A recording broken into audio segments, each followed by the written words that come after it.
Welcome back to the podcast. It's your host, John Scardina. I am so excited for this episode. Man, it has been, maybe 2 weeks since I got to talk to everybody out in the field. Hopefully you're doing well. I know that our friends up in Vermont are definitely underwater right now, so hopefully all those who are responding can help out the communities there and they can have a speedy recovery. But it's looking like it's going to be worse than 2011, the storms that really impacted the communities up in Vermont. So to Zach Borst with EM Weekly all the way through all the other communities, Erica Bordeman from Vermont as well. So we're thinking of you and hope you can operate quickly. So we have about 30 announcements I'm going to try to get through, but one of which I'm very excited for and very honored to be a part of. In fact, it includes Zach Borst as well. Zach and I will be on a webinar, so make sure you put this on your calendar. Webinar on August 1st, we will be on the L3 Harris webinar, and we're going to be talking about a new kind of hurricane responder.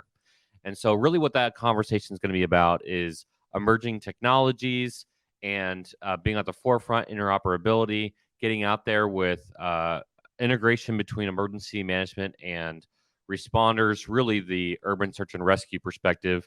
You know, if you know Zach has a background as a USAR member up with Vermont, so he's probably deploying right now. But his perspective and with my perspective doing type 1 disaster responses, we really want to help build the field and interoperability and talking about how technologies can support emergency managers as they are working across emergency support functions, specifically number 9 with USAR. So what we're talking about from there will really help you out. So make sure that when L3 Harris goes live with the link, we will put it on the Disaster Tough podcast, social media pages. We'll put it up on the Readiness Lab website. And so make sure that you sign up for that. It's a free webinar, and I think it should be a really wonderful conversation. And again, very honored. Thank you, L3 Harris, for inviting Zach and I to be on that webinar. So with that, the next big update we have is dynamic populations. We've been talking about this ad nauseum. We're so excited about it. It is going to be August 29th through 31st in St. Louis, my town. So go Cards. So we're really excited for that. And we'll be in Busch Stadium for our exercise. Again, it's a CBRN counterterrorism exercise.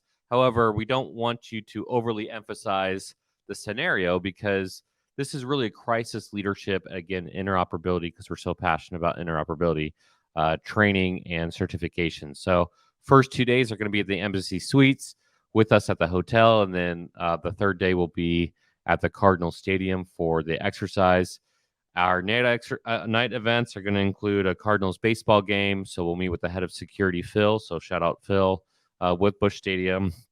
And then the next night we'll go to Top Golf. That's kind of like our social event, but allows you to get out and really meet with the mentor instructors and get to know them, especially because they could be crossing the pond.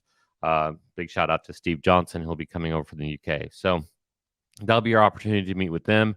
And then the third day after the exercise, we're going to have a banquet on the field. So it should be really fun. We're going to have a good time. And maybe Fred Bird will show up. Who knows? I know that my kids would love that. So either way, make sure you sign up for Dynamic Populations. We will continue to put it on the links. And if you've been following the Readiness Lab social media accounts or the reshares by Disaster Tough Podcast, you should see that, of course. But make sure you sign up for Emergency Management Response for Dynamic Populations, i.e. DIPOP. You'll have a good time there. So let's see, what other announcements? I was at the Sports Security Conference last week of June. Have a lot of updates on that. And then, of course, July 4th. Happy Independence Day, the whole deal for America. And that was a wonderful holiday. Hopefully it was a holiday for you guys as well. But because of that, because of all the travel and everything else going on, I basically took 2 weeks off. So I'm going to jump back on here now with this episode and hopefully add some additional content to catch back up, because we do like having 52 episodes by the end of the year. It's kind of a feather in the hat kind of thing. So the L3 Harris Extreme 400p radio solves problems and is specifically designed for emergency services. How do we know? We field tested it with medical, urban search and rescue, and collapsed and confined structures. This radio is amazingly tough. Check out the L3 Harris Extreme 400p radio at l3harris.com right now. How do you spell Doberman Emergency Management? EOP, OEP, HVA, HMP, Thyra, TTX, Drone, PDA. Whenever you need an expert, Doberman Emergency Management field experts are there for support. Contact an expert at DobermanEMG.com today. The Readiness Lab is trailblazing disaster readiness. Early access for the highly anticipated course, Emergency Management Response for Dynamic Populations, is currently live. Space is limited to 40. Go to thereadinnesslab.com/training to learn more. What's really fascinating about the Sports Security Conference is how many of the presenters talked about coordination and collaboration. And I even put something out on LinkedIn talking about that. It's like, who knew that there's an entire field out there that could do coordination collaboration for the security professionals that are hired to watch over these stadiums? Now, they have a very specific focus: physical security, stopping potential incidents if an incident does happen, threat mitigation, that whole deal. But there's all the other parts, right? And this is why we talk about dynamic populations. This is why we have these kind of conversations about interoperability. And it was a lot of fun. I gotta give a hat off to NCS4, who puts that on, but also for the professionals that I met. Almost every single person that I met, when I told them that I was an emergency manager, they were excited. They looked at me as a counterpart. They were asking questions. I told them about who we were a little bit. I gave out several challenge coins that helped grease the wheels a little bit, if you will. But um, basically, everybody looked at me and Jake, who came with me, as somebody else who could support them in their operations. And so there was a lot of conversation and behind that. And it's all about command and control. They have to do that for their job. But again, that doesn't really translate for emergency management. However, the individuals who were representing these stadiums and venues and universities, like I said, the majority of the people I met were genuinely excited and wanted to have those conversations. And I was thoroughly, thoroughly impressed, and had to retract or redact some of the comments I've made about security professionals, because honestly, I was wrong. And I was excited to be wrong. We had this episode, gosh, maybe 3 years ago, where I talked about how emergency managers want to be wrong. Like, we don't want the hurricane to hit your house, right? Like, we hope the weather report is going to say, that it was going in one direction, all of a sudden it's going back out to the water, right?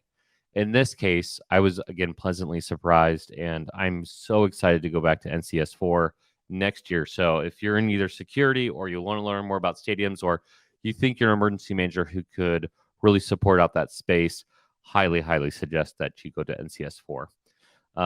The next update, July 4th. So on July 4th weekend, there was, in my town, like standard parade, a lot of security and a lot of first responders on site. I think that was for a lot of reasons, but it's also kind of like disheartening a little bit, right?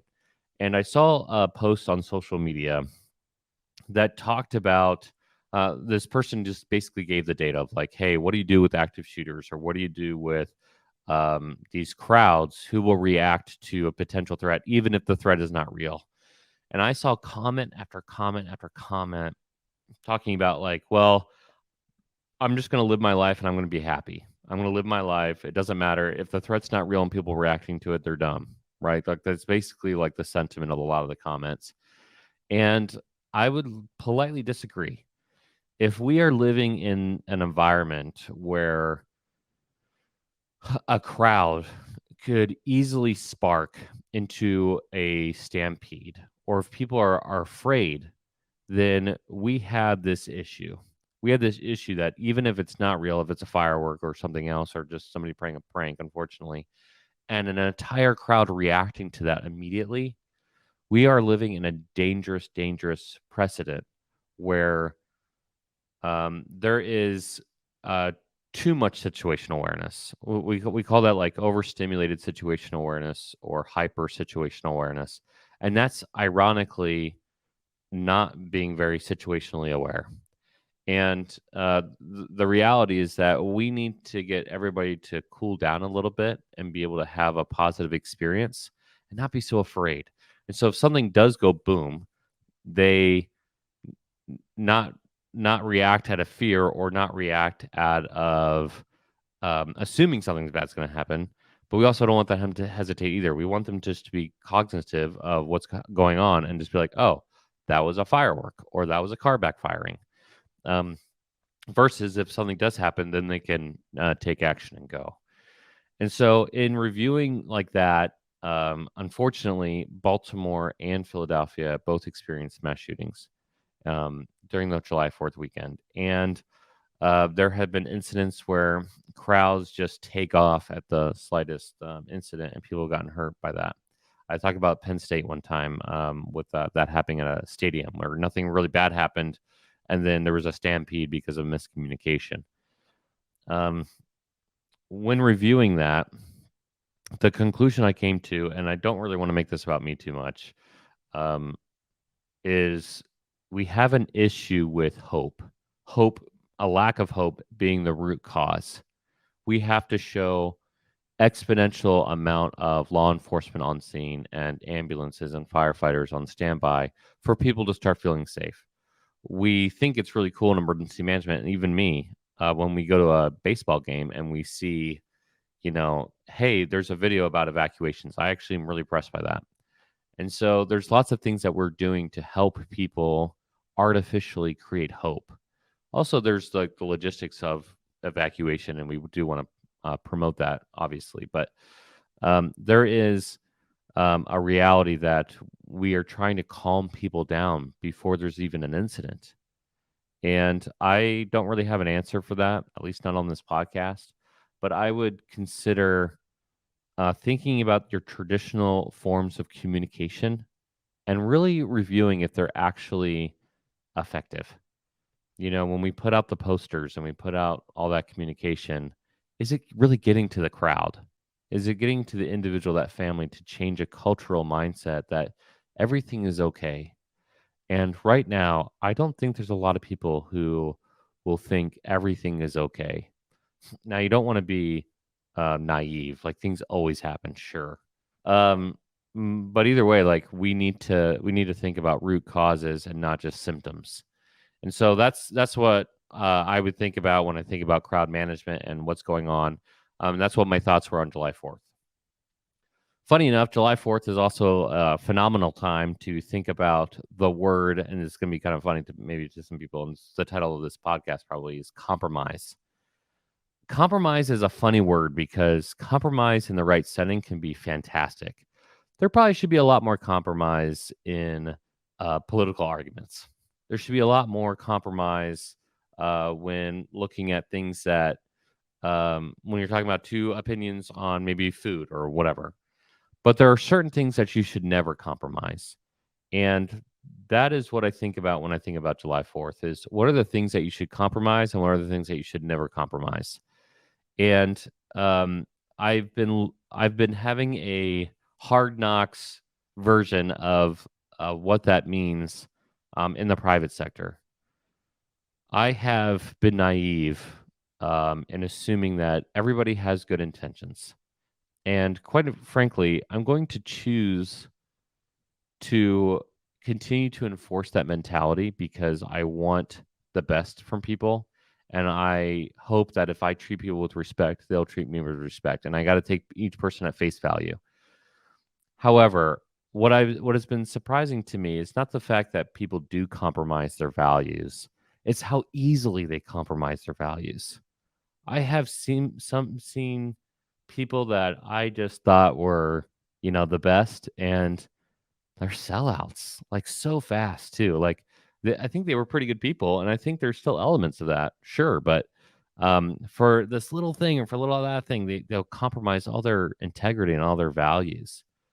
And I've seen other people who, um, my entire team thought they were just the world. We wanted to hang out with them a lot, and unfortunately, they made horribly, horribly stupid decisions based off of what I can only imagine is greed, and what I can only imagine is pride.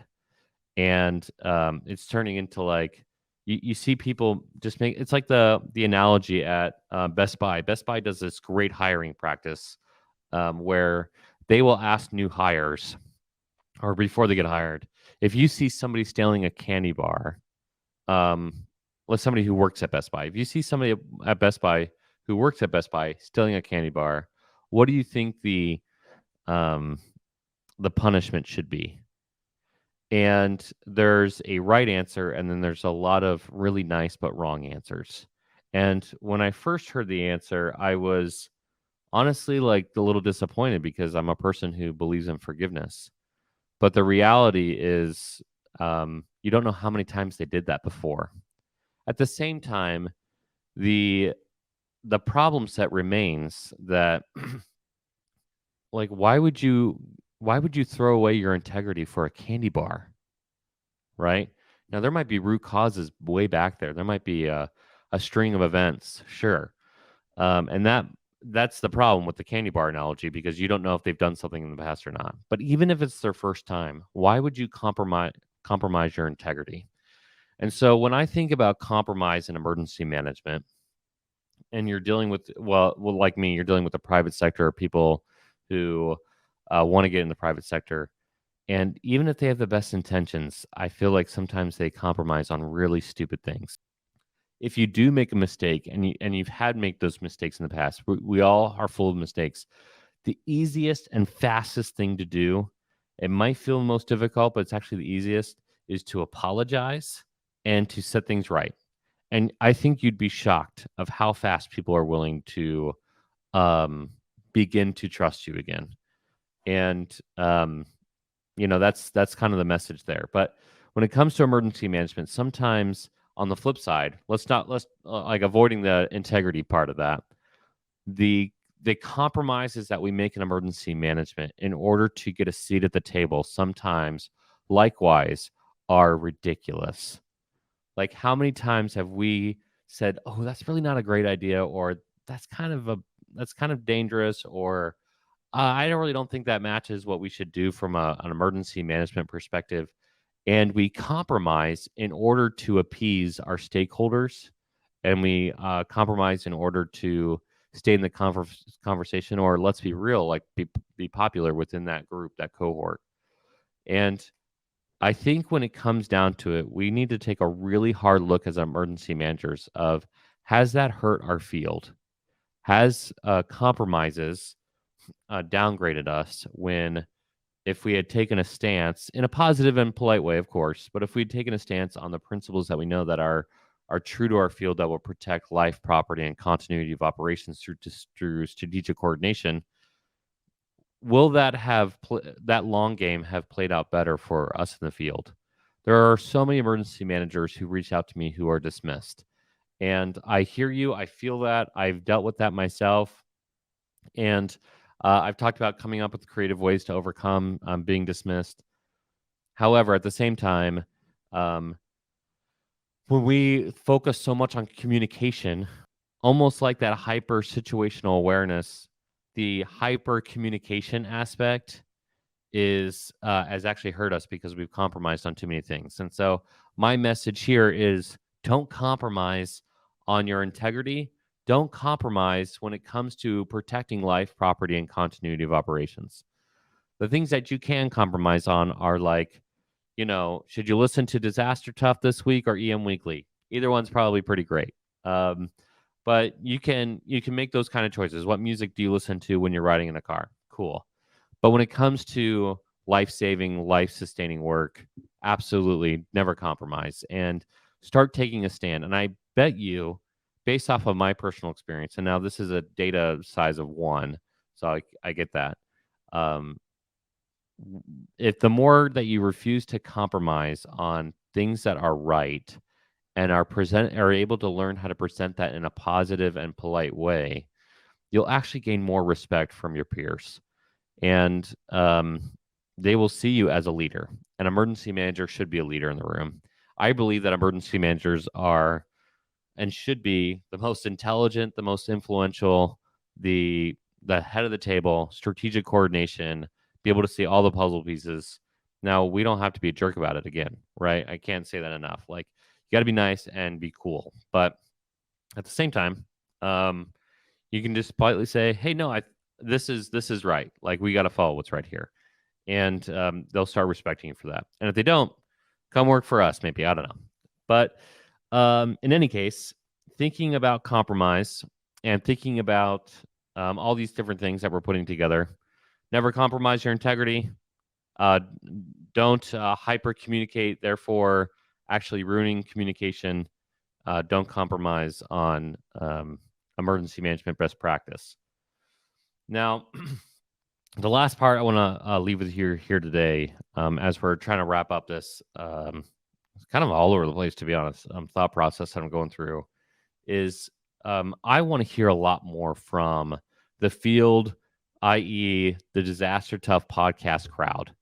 We put out social media posts all the time, and we get a lot of people liking it, and I'm so grateful for that. And we get the emails, but honestly, like, I want to hear from you when we have an episode like this. The good, the bad, and the ugly. What do you agree with? What do you disagree with? Like, let's create that conversation. And especially if you've figured out something in your community that works for you, I bet you, based off the conversations I have with people all over the country, now kind of globally, is when I talk to somebody in Nova Scotia, those principles apply to Arizona. And when I talk to somebody in Washington, it applies to somebody in Florida. It really does. Now, the hurricanes versus the wildfires, disasters are different. Nuances and constructs are different. Sure, culture is different, but the principles of how you got this done and how you were able to be creative in that process to figure out those puzzle pieces, the lessons learned, we need to share that more. There are some groups out there on social media that I've tried to do in the past, and quite frankly, they have confused communication and compromise because they think if I don't compromise, then I have to be like a jerk. And those conversations by, let's be real, boomers are, just like always like degrade into these negative things. I want to create a positive space. And if you have an idea of how to create a positive space online, I want to know about it. I want to be part of those conversations. I know there's Discord channels, and I know that there's subreddit groups and all this other stuff where people are having these really awesome conversations in the right way. And I want to hear from you. So, with that being said, this is kind of a catch-up episode, but also something to hopefully make you think. And I would love to hear for your thoughts to help me think deeper about this topic.